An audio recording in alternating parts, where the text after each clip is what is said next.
C'est l'heure de l'invité de la rédaction. Bonjour à tous et merci de nous rester fidèles. Comme toute entreprise, elles sont confrontées à de multiples défis ayant trait à l'insuffisance d'infrastructures nationales ou régionales ou encore à l'inexistence de cadres réglementaires dans certaines régions, voire encore la difficulté à mobiliser des financements. Elles, ce sont les fintechs ou simplement les solutions technologiques adaptées aux finances. Les professionnels du secteur étaient réunis en Côte d'Ivoire lors du mythique rendez-vous baptisé Africa Fintech Forum. Des résolutions prises, le tableau des difficultés élaborées, mais surtout, quelle perspective pour une économie plus résiliente sur le continent.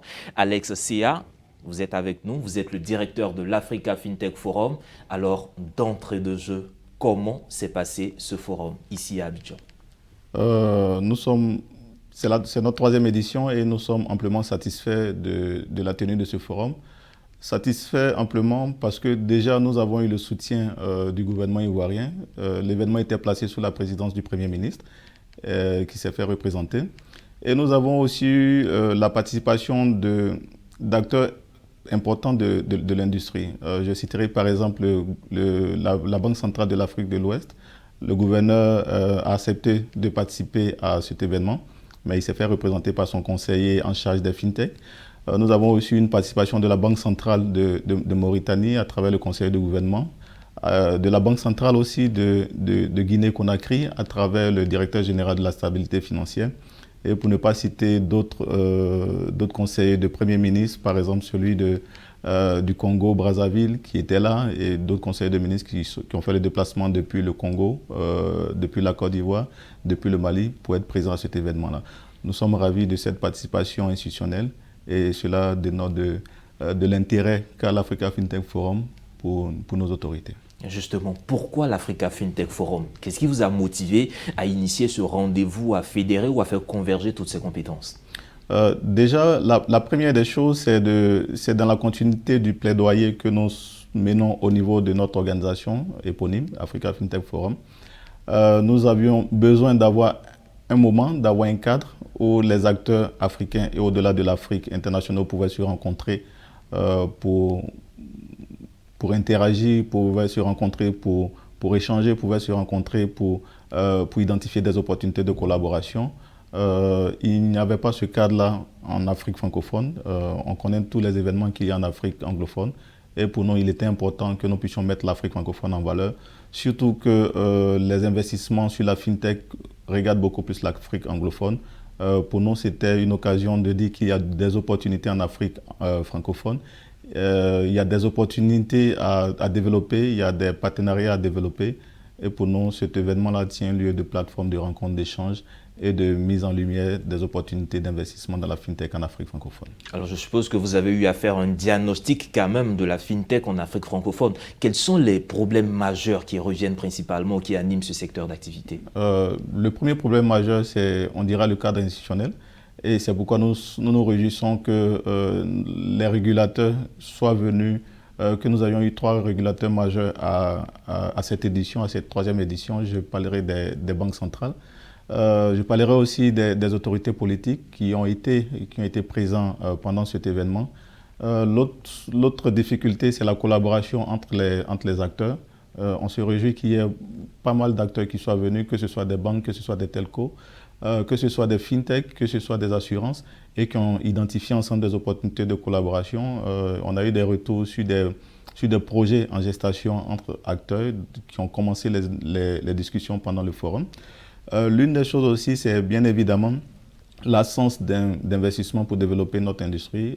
Et aussi, nous avons eu pas mal d'investisseurs qui sont venus sur ce forum, qui ont eu des échanges avec des fintech, qui ont pu découvrir certaines fintech, certains projets innovants, certains projets intéressants. Et je pense que ce que nous voulons régler justement à travers ce forum-là, c'est que tous les challenges au développement de la fintech en Afrique francophone puissent d'une certaine façon trouver solution ou un début de solution sur le forum. Et quand vous regardez maintenant vos perspectives, après avoir dressé ce diagnostic, est-ce que vous pensez que la fintech a encore ou a de beaux jours devant elle?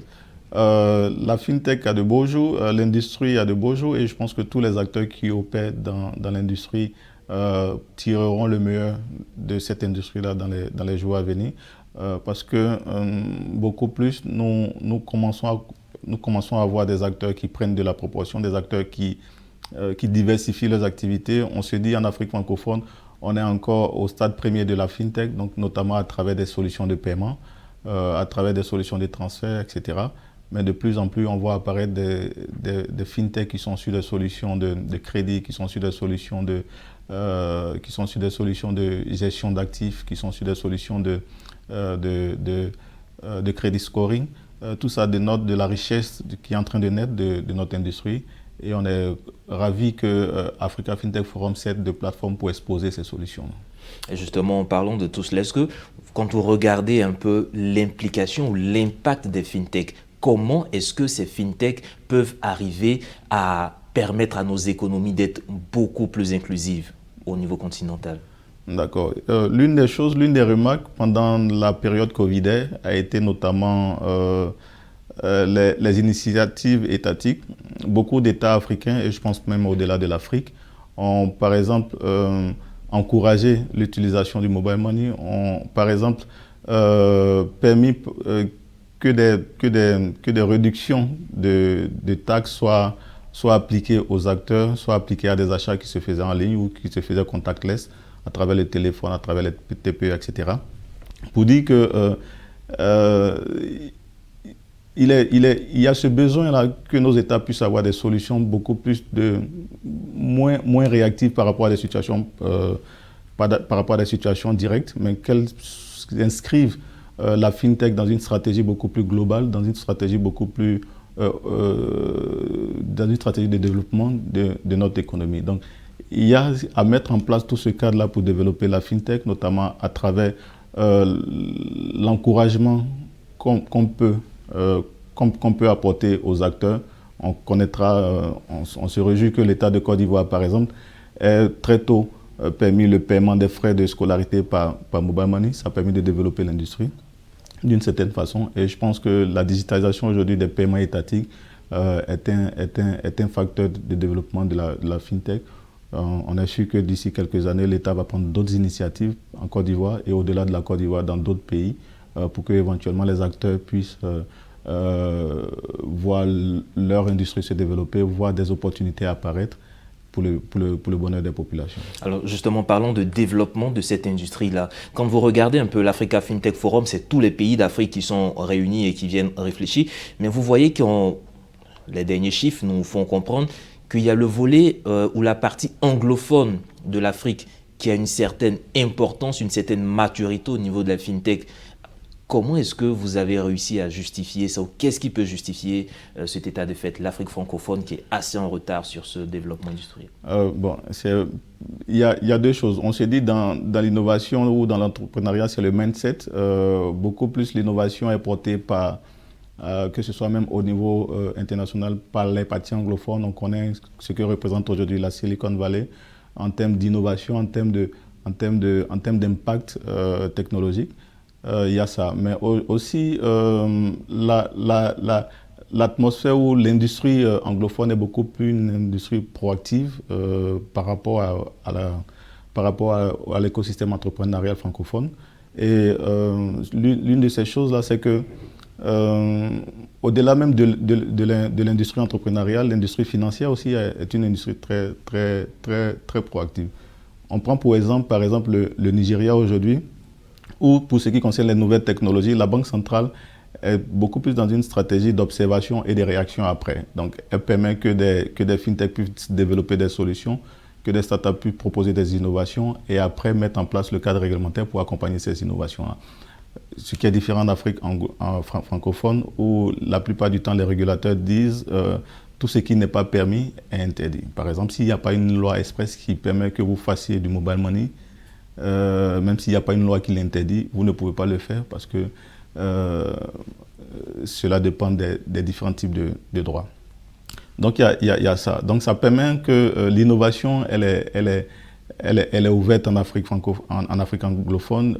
Ça fait que les initiatives fusent de partout en Afrique anglophone, alors qu'on est beaucoup plus resserré chez nous. Et je pense que l'une des choses aussi, on se dira, c'est tout ce qu'il y a comme investissement, tout ce qu'il y a comme accompagnement. Les anglophones sont beaucoup plus en avance que nous, les francophones, sur cette partie. mais on est sûr que nos États sont en train de comprendre et que l'accompagnement, l'innovation, l'investissement sera l'un des pans. Je parlerai de l'État de Côte d'Ivoire où il y a la loi Startup qui sort bientôt. Il y a tout ce que l'État est en train de mettre en place au niveau de l'économie numérique pour dynamiser ce secteur. On est sûr qu'on va rattraper notre État. Alors très rapidement, on va dire en 10 secondes, M. Alexia, le thème de cet Africa FinTech Forum, c'était paver toute l'industrie de la FinTech africaine. Est-ce que vous pensez avoir atteint cet objectif? C'était pavé, le thème c'est paver toute l'industrie de la FinTech africaine. Nous, pour nous, c'était de mettre en lumière toutes les briques nécessaires à construire cet écosystème. Et je pense que nous l'avons fait pendant le forum. Nous avons parlé de plusieurs thématiques. Ce n'était pas que le paiement, ce n'était pas que de la rémittance, mais nous avons parlé du capital market, de la nécessité de digitaliser le capital market. Nous avons parlé de l'insurtech, donc de la nécessité qu'il y ait cette transformation digitale au niveau des acteurs de l'assurance. Aussi, nous avons mis en lumière l'une des briques que nous pensons importantes pour développer la FinTech, pour développer l'industrie financière, qui est l'open banking, la nécessité pour les acteurs, que ce soit banque, que ce soit telecom, même que ce soit les acteurs de la grande distribution, de pouvoir interagir ensemble pour accompagner le client final, pour accompagner le consommateur. Merci encore Alexia. Je rappelle que vous êtes le directeur de Africa FinTech Forum et avec vous, on a essayé de réfléchir un peu sur l'industrie de la FinTech en Afrique, dresser le tableau, le diagnostic et surtout voir les perspectives et l'avenir de la FinTech en Afrique. Mesdames et messieurs, c'est ici que se referme cette page de l'invité de la rédaction. Agréable suite de programmes sur nos antennes.